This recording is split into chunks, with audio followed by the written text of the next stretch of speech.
Saudi अरब के मक्का में इस साल के हज के दौरान 900 से ज्यादा लोगों की मारे जाने की खबर है।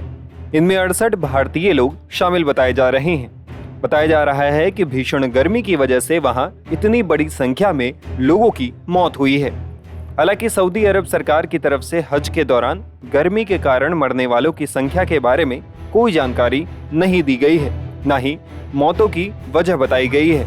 इन सबको लेकर सऊदी अरब की सरकार घिरती दिख रही है। इधर सऊदी अरब में एक राजनयिक ने बुधवार को नाम न बताने की शर्त पर न्यूज एजेंसी एएफपी को बताया कि इस साल हज यात्रा के दौरान 68 भारतीय नागरिकों की मौत हुई है। उन्होंने कहा, हमने लगभग 68 लोगों की मौत की पुष्टि की है। कुछ की मौत प्राकृतिक कारणों से हुई है और इनमें कई बुजुर्ग तीर्थयात्री थे और कुछ की मौत मौसम की स्थिति के कारण हुई है, ऐसा हम मानते हैं। बता दें कि भारत से इस साल करीब 1,75,000 यात्री हज के लिए गए थे। अब 68 लोगों की मौत को लेकर बताया जा रहा है कि ये मौतें पिछले एक हफ्ते के दौरान हुई है और हज के आखिरी दिन 6 भारतीय की मौत हुई। अलग अलग देशों की तरफ से जारी आंकड़ों को देखते हुए न्यूज एजेंसी एएफपी ने बताया है कि अब तक 992 लोगों की मौत हो गई है। दरअसल दुनिया भर से 18 लाख मुस्लिमों ने इस हज यात्रा में हिस्सा लिया था। इस दौरान भीषण गर्मी देखी गई।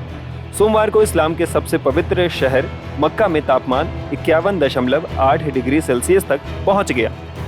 एएफपी की रिपोर्ट के मुताबिक एक अरब राजनयिक ने कहा है कि अकेले मिस्र से ही कम से कम 600 लोगों की मौत हो गई है। एक दिन पहले ये संख्या 300 थी। गार्डियन की एक रिपोर्ट के मुताबिक कुछ दिन पहले ही सऊदी अरब के अफसरों ने जानकारी दी थी कि गर्मी से पीड़ित 2000 से ज्यादा हजियों का इलाज चल रहा है, लेकिन रविवार 16 जून के बाद से इस आंकड़े को अपडेट नहीं किया गया है, न ही मौतों के बारे में जानकारी दी गई है। सऊदी राष्ट्रीय मौसम विज्ञान केंद्र के मुताबिक सोमवार 17 जून को मक्का की ग्रैंड मस्जिद में तापमान 51.8 डिग्री सेल्सियस तक पहुंच गया था। सऊदी अफसरों ने हजियों को छाते का इस्तेमाल करने, पर्याप्त पानी पीने और दिन में सबसे गर्म घंटों के दौरान धूप में निकलने से परहेज करने की सलाह दी थी। लेकिन हज की कई प्रथाओं के लिए खुले आसमान के नीचे रहना पड़ता है। अब हज के दौरान हुई मौतों को लेकर सऊदी अरब सरकार घिरती दिख रही है। राजस्थान के माइनॉरिटी कमीशन के चेयरमैन और कांग्रेस विधायक रफीक खान ने भी सऊदी सरकार को घेरा है। सबसे पहले तो मैं दुआ करूंगा कि उनको अल्लाह मगफिरत दे और उनको जन्नत नसीब करे मरने वालों को। लेकिन मैं ये कहना चाहता हूं कि सऊदी सरकार से मिलकर के और हमारी सरकार को, सेंट्रल गवर्नमेंट को, और जिस जिस स्टेट के लोग बागों की डेथ हुई है उन सबको मिलजुल के इसका प्रयास करना चाहिए। इसके कारणों में जाएं, क्या रीज़न रहे और क्या इंतजाम में खामियां रही, क्योंकि आजकल जो आदमी जाता है उसका पैसा भी बहुत लगता है, किसी तरह की कोई सब्सिडी नहीं है और इतना पैसा खर्च करके आदमी जाए और उसकी लाइफ की सिक्योरिटी नहीं रहे, ये बहुत बड़ा दुर्भाग्य है। मैं अपील करूंगा हर एक स्टेट से जिनके आदमियों की डेथ हुई है और हिंदुस्तान की सरकार से और ख़ास तौर से जो सऊदी अरब की सरकार है उनसे, कि पूरी जांच पड़ताल हो और यात्रियों को ज़्यादा से ज़्यादा सुविधाएं दे और उनका सरकारी लेवल पे इस बात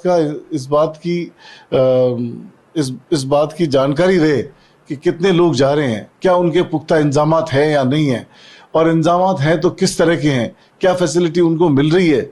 ये सब बातों का मैं समझता हूँ कहीं ना कहीं नेग्लिजेंसी रही और ये एक बहुत बड़ी त्रासदी के अंदर इतने सारे लोग बाग पूरी दुनिया के, न केवल हिंदुस्तान के बल्कि पूरी दुनिया के लोग मारे गए। एक बहुत गंभीर विषय है, सरकार को संज्ञान लेना चाहिए और सऊदी अरब की सरकार से बात करके और एक निश्चित पैकेज की बात करें, मुआवजे की भी बात करें और डेड बॉडीज़ को लाने का प्रबंध करें। हर एक स्टेट में जिस भी स्टेट के लोग बाग हैं उन स्टेट में जाए, और न केवल स्टेट, ये मामला खाली भारत का या राजस्थान का नहीं है, ये पूरे विश्व का मामला है। पूरी दुनिया के कोने कोने से लोग बाग गए और इतनी बड़ी इस भीषण गर्मी के चलते इतनी बड़ी संख्या में मौत हो गई। ये पहला इंसिडेंस है, तो मैं समझता हूँ कि सरकारों को संज्ञान लेना चाहिए और हमारी सेंट्रल गवर्नमेंट को सऊदी अरब सरकार से बात करके और आगे से पुख्ता इंतजामात की पुख्तगी करनी चाहिए, पुष्टि करनी चाहिए, ताकि आगे कोई दिक्कत नहीं हो। और जिनकी डेथ होगी उनके परिवारों से संपर्क करें, उनको जो भी सरकारी हेल्प मिल सके वो हेल्प दे और वहाँ से डेड बॉडीज हिंदुस्तान लाने का प्रबंध करें। बता दें कि पिछले कई सालों से सऊदी अरब की भीषण गर्मी के दौरान हज होता रहा है। पिछले महीने पब्लिश हुई एक सऊदी स्टडी के अनुसार इस इलाके का तापमान हर दशक में 0.4 डिग्री सेल्सियस यानी करीब 0.72 डिग्री फ़ारेनहाइट बढ़ रहा है। टाइम्स नाउ भारत डिजिटल की रिपोर्ट।